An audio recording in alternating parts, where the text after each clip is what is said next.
false, false, false, false. All of these, bullshit. Any hip dip workout you see, bullshit.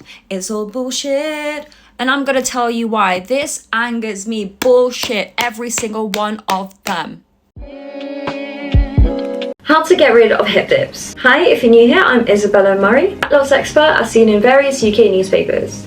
So today we're going to talk about hip dips and how to get rid of them. What are hip dips? Hip dips are those slight indentations you see below the hip bone, and you might hear them also be called as violin hips. I have no idea who named these things, but I need to talk to this person.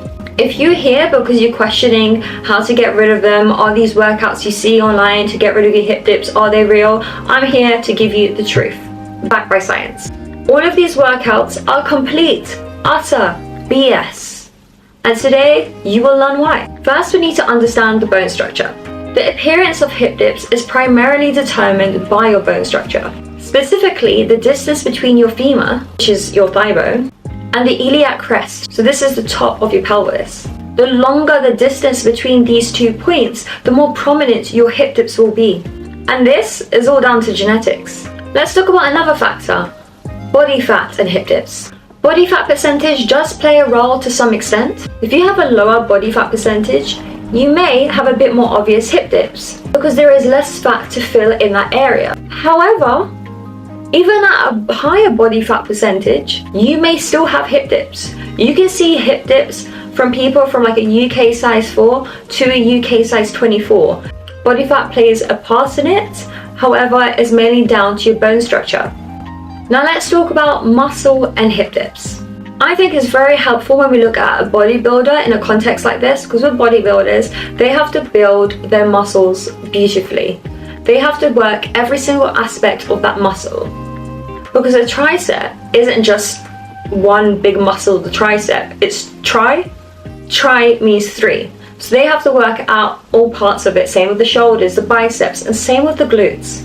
Because they've done this, they have very well-rounded glutes. In these bodybuilding competitions, they need to have really, really low body fat percentage. They do crazy stuff to get themselves in that shape. For example, they will use, you know what, I won't even get into it, but it's because it's considered a sport. They have to get into a dangerously low body fat percentage. If you check out some bodybuilders on YouTube, they will say to you that like maybe a week before the competition, they have to sleep downstairs because they do not have enough energy to go upstairs because their body fat is that low. But they have to do these crazy things to show the muscle as much as they can. But anyways, back to my point. Because they have well-rounded glutes and low body fat percentage, you can see the shape of the glutes. And it's shaped as like a butterfly.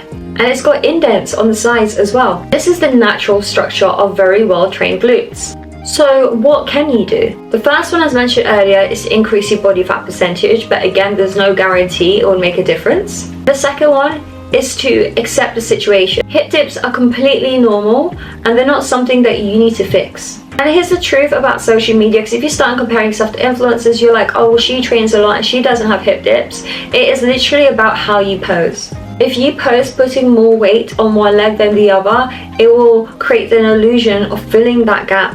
Summary: if someone's posted a hip dip workout, please, for the love of God, unfollow them. Because if they do not understand the skeletal system and muscle, well, let's just go with just skeletal system, then they should not be educating others. Simple as that. I do not care. They should not be educating others. Thanks for watching. If you found this helpful, make sure to like and subscribe for more no BS health advice.